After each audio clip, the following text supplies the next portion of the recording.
Hi, it is the middle of the night, and I have just watched two movies on streaming. So, being a person who has a YouTube channel that he tries to put videos on a semi-regular basis, I would like to spend some time talking to my computer about the movies and then upload that to the channel.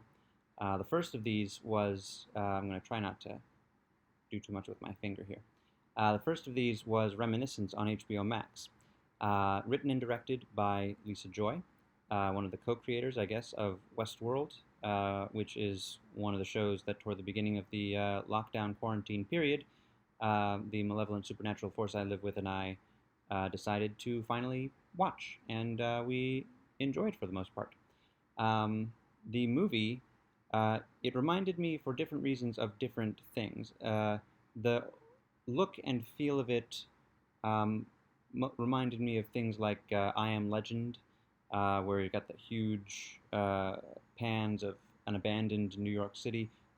It's not abandoned in this world, but it's post-apocalyptic, and the buildings sticking up out of the water in this movie reminded me of toward the end of AI, where they're helicoptering in. That's where Cyberdyne or Cybernetics, whatever it's called, is, um, and and then it also felt a lot like Minority Report, solving a crime through what's inside people's memories or thoughts or heads. Um, so it reminded me of a lot of things. Mostly, overall, it reminded me of Blade Runner, which gets to how I appreciated it, which is uh, not particularly. Like, it's not AI and Minority Report are movies that I want to have on DVD so that even if they're not streaming, I can still watch them. Um, this is one where when it pops up on streaming, probably on HBO Max, uh, every couple of years or so, I'll be like, oh yeah, you know what? I I want to give that one another look. I want to give that one more thought. But it's not something that I'm excited about, despite having Hugh Jackman in the central role, and it being again very great to look at. There are great shots in this. There's one that I particularly like of there's a piano falls through a floor, but then because the city's underwater, floats down. There's a spotlight. The piano's in the spotlight. There's something else going on, but it's a plot detail that I would not disclose. And it just sinks down past a proscenium stage in a spotlight. It's a really nice shot. And then there are shots of there's a section of the city that's been dammed off because again the waters have invaded cities, and but there's a section, I think maybe they call it the dry lands, um, where the rich people are. They have built a dam around their homes to keep the water out so that they live in dry land. Um, and then that plays in later, I think, eventually as a metaphor. Um, but so it's really, really great to look at, interesting, which is why I would give it further watches. But Blade Runner, which is what it mostly reminded me of, is not my cup of tea. I think I've seen it once. I don't know which cut of it I've seen. I saw the sequel at least once, but it's not my cup of tea. But I know that it's a lot of people's cup of tea. So what I would say is, if Blade Runner is your cup of tea, definitely watch the movie. If it's not, maybe give it a chance if similarities to Minority Report and AI and I Am Legend are enough to, but not as strong a similarity as Blade Runner, but still similarities. If that's enough, then give it a chance. That's why again I'm going to give it a viewing every so often, but not my favorite Hugh Jackman movie, and I tend to love Hugh Jackman movies. Um, Other great performances in the movie, of course, from Thandie Newton and Rebecca Ferguson and Natalie Martinez and Daniel Wu, and particularly, where is not too familiar with this actor, but Cliff Curtis. Um, it's a strong performance, but I always love performances generally more than the movie itself because a movie is the sum of its parts, but the parts are also there, and the parts can also be taken out and considered on their own. Um, Other parts well, just other parts of the movie that I liked. I mentioned the the visuals, a lot of great big wide shots. Um, I liked the premise, even though it's just a spin on something. It's a little bit Inception-y as well. It's a spin on we can go into your mind and play things like a movie.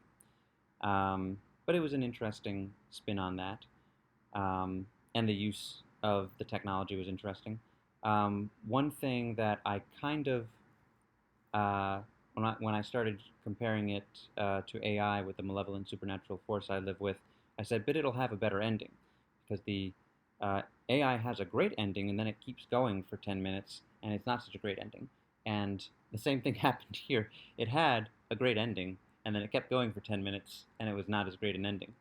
But it at least had something to say more profound, shall we say, than what AI had to say in its unnecessary last 10 minutes. Still should have ended earlier than it did. So that I'll keep that. Uh, I'll make that my final thoughts on Reminiscence. Um, it's surprisingly, it's the first of these since I've been doing this year that I thought I kind of wish I could have seen that on a big screen. Some of those again, those visuals, those big establishing shots, and just that vision of the post-apocalyptic world. Um, and not post-apocalyptic. They're still living in cities. They still have a society. But I mean, the the ice caps have melted and the water has invaded and other things have happened, and it's not that specifically clearly laid out. But again, that's what repeat viewings are for. Maybe I will like this movie a lot in the future. I think maybe Minority Report I took a while on, but same with AI. But now I really love those. So my first impression on this one, not necessarily the top, but it's one that I want to revisit. And so is Annette, which is on Amazon Prime. Um, Both of these movies, I kind of, a couple weeks ago, I saw trailers for them. That's how I knew that they were coming, other than I routinely check Adam Driver and Hugh Jackman's IMDb pages to see their upcoming projects.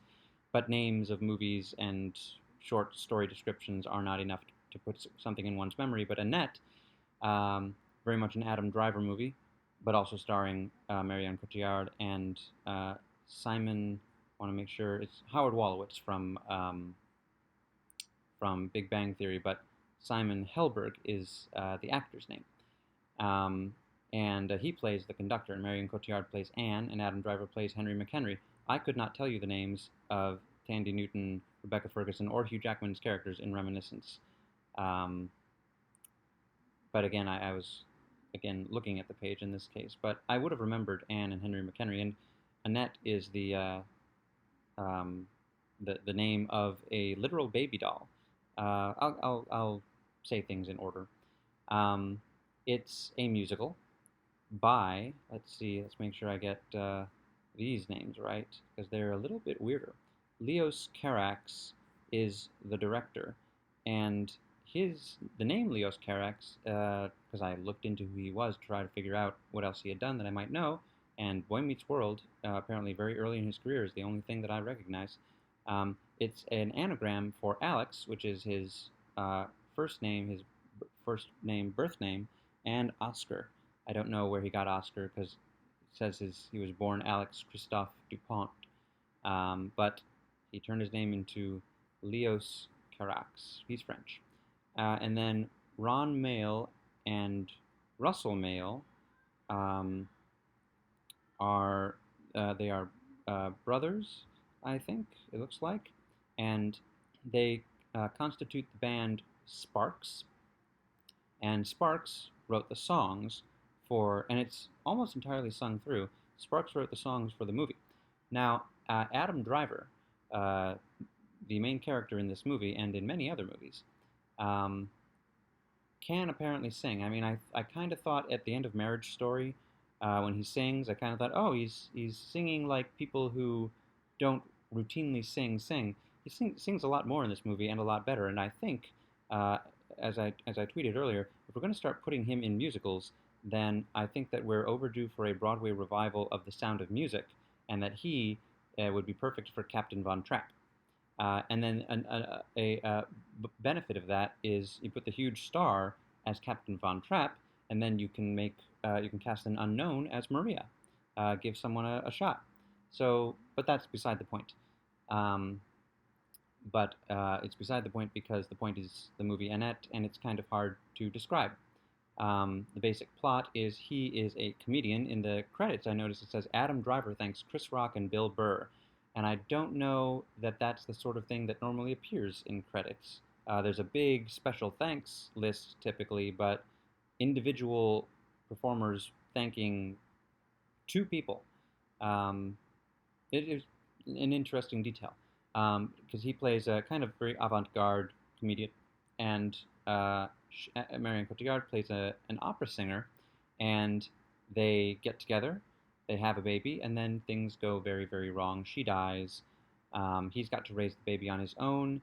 He gets seems like accused of things of violence um, by some women. They don't go into a lot of detail with that, but it naturally affects his career. And meanwhile, they had a baby before she died, and the baby is for most of the movie played by a doll, and then becomes a real girl at the end, at least temporarily, because then it becomes a doll again. But it's not even a real looking doll. It's very deliberately looks like a puppet, and it's a very effective puppet. But you can see like joints and things like that. And Simon Helberg is the he is well, he's the conductor, as I mentioned, and he apparently had a thing with Anne before because they worked together. He's a conductor, she's an opera singer, um, and he and Henry, Adam Driver's character, discover that the baby can sing, and so they turn the baby into a superstar. It's a weird, weird movie. The songs are weird. I don't know that it would work as a stage musical necessarily because of the weirdness and the, I don't want to say smallness or intimacy, but the songs just, they feel more like movie songs, like movie dialogue songs. It's very difficult to describe. Um, and it is another movie that, again, it's not nearly one of my top Adam Driver movies, but it's a thinker type movie that I will revisit time and time again. I also have Adam Driver marathons every so often. Um, and, uh, and performances, again, pretty universally good. Um, the Because in large part everybody's got to sing, except Simon Helberg. I don't think he sings. I think he speaks his lines, and some of them rhyme like lyrics. But he's got actually the best scene in the movie, um, which is when his character is kind of reintroduced after being gone for a while, and it's spoken over orchestral music, and he's conducting the orchestra, and it's a very interesting thing.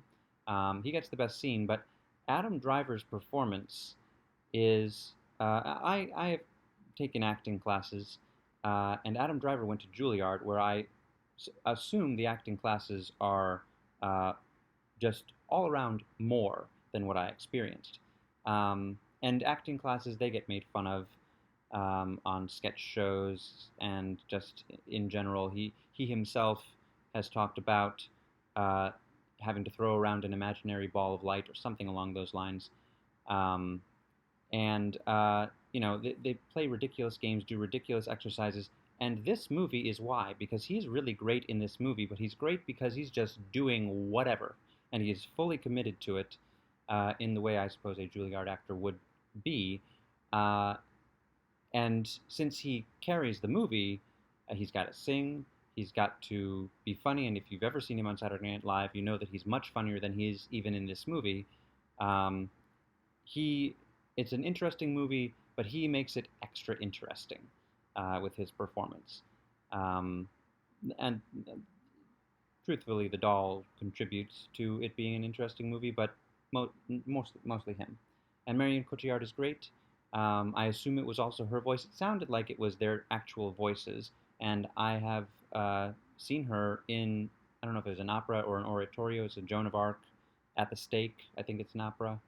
Um, but I've seen her singing. I don't know if she sang in that. I don't know. But again, it sounded rather like her. It wasn't her most interesting thing. She did interesting things in the movie, but and I don't have as much experience with her performances in other things as I do with Adam Driver, uh, and even Simon Helberg, beyond Big Bang Theory. But she was great, and Simon Helberg was great as well. It's an interesting movie. Uh, both of these movies are 2.5 hours long, which with the Hugh Jackman thriller, um, it's 2.5 hours of thriller, so perhaps easier to take for more people than 2.5 hours of avant-garde musical comedy with a puppet baby. So be on just consider it carefully, and of course you can start it and you don't have to finish it. I like to finish things that I start, but I also talk about them on the internet when they're new movies. So anyway, I'm going to leave it at that.